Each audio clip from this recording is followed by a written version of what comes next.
Hey, welcome everybody. This is John Palmendocci, Dr. Speed Selling. This is Raging Verbalist number 189. For those of you keeping track, if you're new, welcome, welcome. If you're somebody who's a longtime viewer, well, you know the drill. So Raging Verbalist is a topic that just pops into my head, and we think about it and we talk about it. Don't go as far into the politics, but go into a lot of other things that I think are important. So if you're in business, you're an entrepreneur, you're in sales, you're in marketing, hey, you want to know how to make sure that people do what you want to say? Well, maybe you come to the right place. So hit that, how about that like? Yes, like, because we're on YouTube and Facebook group, which is Position to Win Book Facebook group. Also, subscribe. That would be really cool. And do a little bit of if you really want to be crazy, do a notification. And as always, the person who stands in for you is the ever lovely Sandra. Welcome, Sandra. Hello, how are you doing? Good. We're having obviously production fun. Now, for those of you who are longtime viewers, this is not a doppelganger, an AI Sandra. This is not a stand-in. This isn't the other twin Sandra. This is in fact Sandra, and she's sporting her new specs, which the doc says you have to wear those. So, she can even, all these other things. So, now if you want to comment about anything, you can comment about that. So anyway, but I think how good I look. Exactly. That's the only comment you can put. We're not trying to tell you what you should do, but this is what you should do. I got it. Yep. So. That's all right. So with that, what are we talking about today, Sandra? I mean, I know it's an exciting topic that everybody should be aware of. So. All right. So Mission Impossible. So what were the expectations for Mission Impossible Dead Reckoning Part 1? Well, I think the first one was an expectation that anybody could pronounce that long of a title. I mean, it's and by the way, it has an implied threat to it. This is part 1, so there's going to be another part to it. So the expectations were this thing was going to be the blockbuster of the year. Indiana Jones had come out and was a very old Harrison Ford. That didn't do that well. And they said, well, Mission Impossible is going to do great.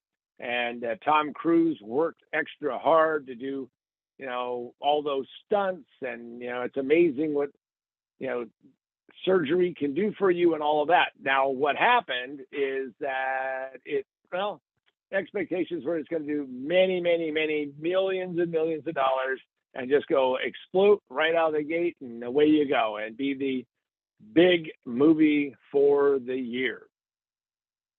And what were the numbers for the first weekend? Well, I don't know how you exactly call this a flop, but they only did $56 million on the launch and $80 million over the first 5 days, which is kind of saggy and not good because they spent $300 million to do this thing. So that was a big disappointment. It did not meet expectations. No one knows exactly why, including Tom. What's going on? Why aren't people just flocking to this thing and racing to it? I did see the movie. I did go on opening day, and I can tell you that if you like action, there's lots of action. And because I went on opening day, and Sandra doesn't even know this, but we got a poster and a little pin for this. So we got that. It's funny because we show up and we say, hey, we're here to see Mission Impossible. And the guy goes, wait a second, we have something for you. And they gave both myself and Becky, my wife, we each got a poster and we each got a little pin. And who knows, that might be my retirement down the road if this thing really goes, thermonuclear, who knows? So. All right. And what was the controversy with the Oppenheimer release? Well, for those of you who don't know the movie Oppenheimer, which is the big bomb, and I'm not talking about like big bomb, like not successful movie, but big bomb. And, it's how do you make physicists sexy, I guess, and how do you do that? So the producers of Oppenheimer long, long ago, started booking the IMAX or the massive screens. In fact, they shot Oppenheimer on IMAX, which for those who want to learn a little bit about how films are made, standard is 35 millimeters. IMAX is 70 millimeters. Costs a lot more money to shoot it on 70 millimeters, though you can show it on 35 and you can do all these other things. So it's great on the huge IMAX screen. Now, point of fact, we saw Mission Impossible on an IMAX screen, but Tom Cruise and Skydance people were pissed because guess what? They found out that they were going to be on the big screen, the big IMAX screen, which now I can tell you, this massive screen makes those special effects, those chase scenes, all that stuff really stand out. But Oppenheimer booked everything afterwards to go on to that. And that ended up creating a controversy because, of course, that meant Mission Impossible was going to get bumped. By the way, they make a lot more money on the IMAX, roughly twice as much money. And that was the controversy about Oppenheimer, that is, a little inside filmmaking story. And what is the total so far? Well, I happen to have the information hot in my hands. So far for the year, as we're recording this, it has done, and by the way, it's number 8 for the year. So that tells you that, it's kind of lagging. But it has done a total of $452,650,787. And only 143 million of that is domestic. The rest is foreign. And the interesting thing is that it is a runaway success in India. In fact, and India, by the way, is a place where they're not paying nearly as much money as they pay in this country, clearly because of socioeconomics. And but it is driving that up. So do not cry too much. I'm not planning on setting up a GoFundMe page for Tom Cruise.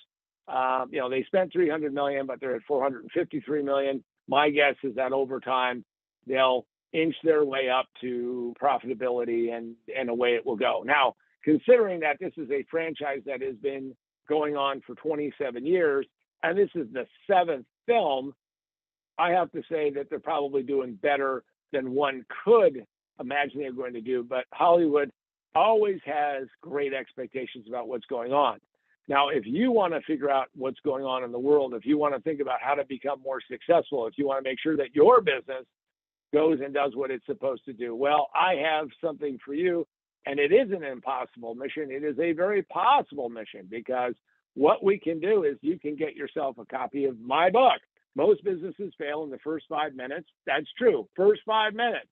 That means it's 300 seconds. Just do the math. 5 times 6, 300 seconds.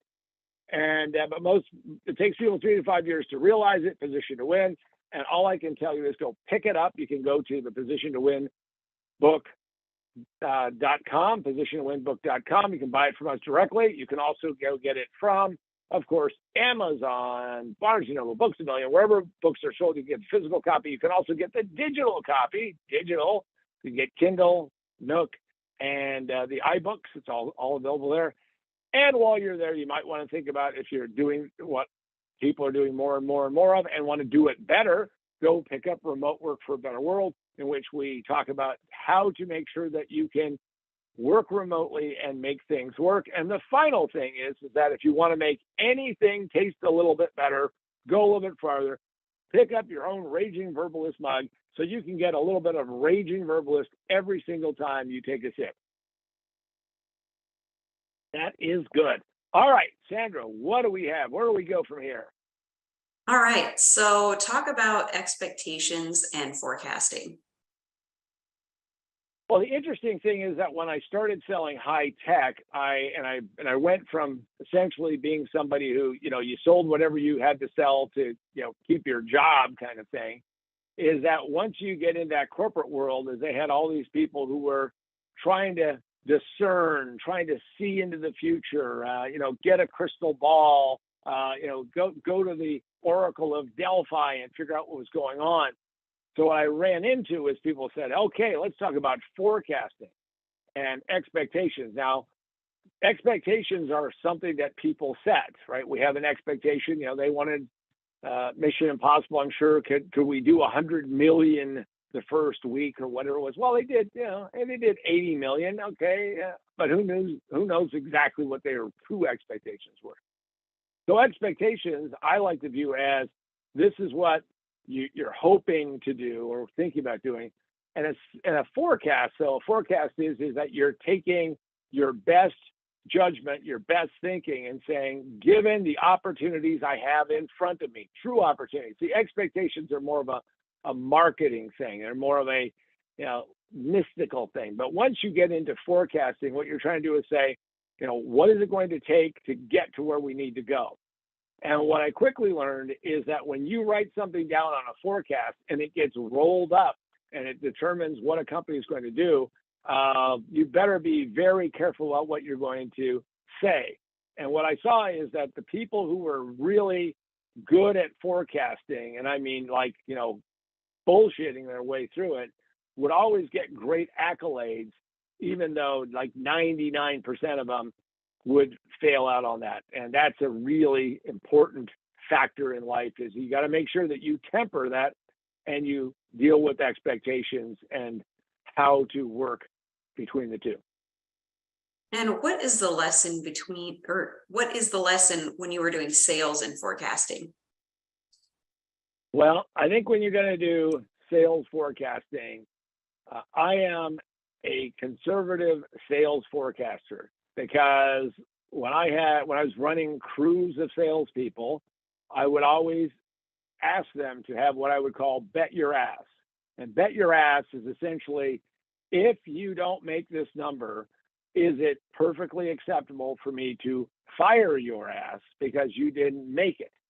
Now, things can happen and things can change, but this is an important factor when you're thinking about doing sales forecasting. So what I think that I really learned, and I've tried to instill with my coaching clients, my consulting clients, and frankly, any company I've worked with, is that forecasting is really important. And it's so important that we want to make sure that it has some amount of reality. Nothing worse than showing up at a customer site or a client site, and the guy says, listen, I'm forecasting that I'm going to do $5 million this year. Great. Show me your numbers. Show me your order flow. What does it take to do that? Well, looking at his numbers, which, by the way, he hid for a couple of days, turns out that he was barely going to make $4 million, but he said, no, it's going to ramp up. Now, with an average sale of $110, that's a lot of ramping up. And are they going to actually be able to meet that volume or not? So the reality of it is that when you are forecasting, you must be very aware of all of these factors, because you are the person who is placing a bet. And this is why I always call it bet your ass. Something I learned from Vegas. If you're not willing to put money on it, then you have an opinion, and opinions are basically worthless. Is it possible to manage expectations? Not only is it possible to manage expectations, it is critical. In fact, we don't have enough time to go through all the layers of this. So many people who are in sales or in business say things that they cannot back up. And one of my favorite examples, and he keeps getting away with it, so someday maybe he won't, but it's like, Elon Musk says, oh, I'm going to have the Cybertruck out in 21, 22, 23. Well, it's coming around soon. Once you start setting expectations, people may not believe that you're actually going to ever deliver. And that's what kills lots and lots of organizations. If you cannot deliver on what you say, if you don't set expectations properly, then what will happen is that you will discover sooner, not later, that no one trusts you. Now, trust is like the worst word to ever use, right? So if somebody says, hey, trust me, what do? You put your hand over your wallet and, as they say, undo the clip on the snap on the holster. You just got to be ready. So when you're going to do this setting of expectations, you need to make sure that you're conservative, that you make sure that you can do it. And by all means, anytime you can deliver on time and on budget is great. But if you can deliver early and on budget, it's even better. Setting expectations is all about taking a glimpse into the future and saying, we're going to do this by this day and it's going to happen. Doesn't matter if you start saying guarantees and all that, that's just extra fluff.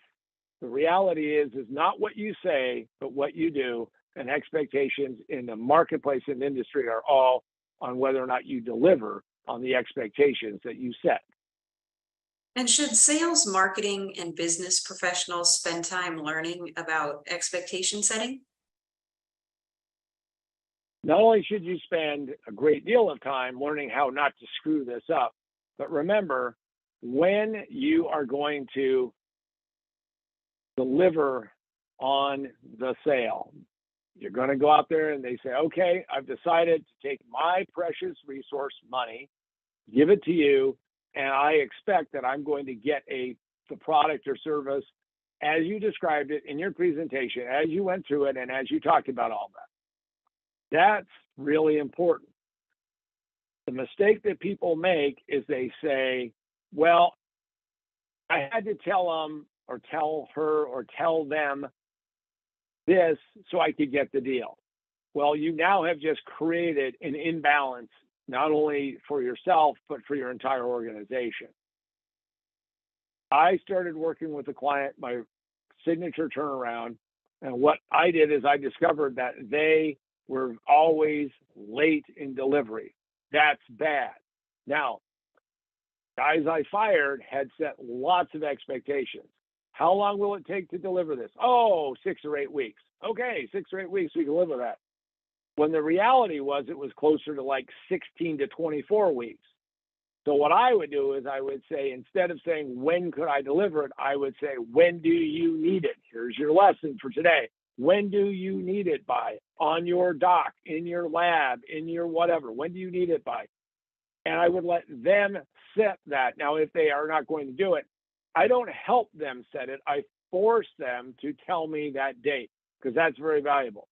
Now, once they give you that date, you have to ask yourself, is that possible or not? Now, I have had people say, I need it by December 20th, because it was the end of a quarter. They needed to get it. They needed to bill their customer. And I actually charged a premium, an expedite fee, to deliver by that day. Collected lots of those over the years. So if you don't believe that you can do that, you are mistaken. But I started with, when do you need it by, and then work it back from there. And the answer is either you can or you can't. Never, ever, ever say no problem, because that is going to come back and haunt you for a very long time. Lots of us have made the mistake of telling the customer what they want to hear, not what they need to hear, to in fact do the job and get things done. I've seen this with contractors I've worked with. I'm talking about like building something onto my house. I've seen this with lawyers who told me this is going to get done by a certain point in time. I've seen this with clients who sit there and hope that they can kind of wiggle their way through. And I can tell you that every business that I try to build, I make sure that whatever expectation for delivery and pricing takes place as it should, when it should. And when you do that, you have learned the most important lesson in expectation setting, which is control expectations, and you're a hero. Let them run away from you, and you are always going to be viewed with skepticism and no trust whatsoever. I'm going to tell you, it is better to be good at setting expectations than being the failure who just said anything to get the sale and then punked out over a period of time. I want to thank all of you for taking some time and joining us. I'm John Paul Mendoza, Dr. Speed Selling, and for myself and the ever lovely, very studious looking Sandra, have yourself a great week, and we'll see you next Raging Verbalist.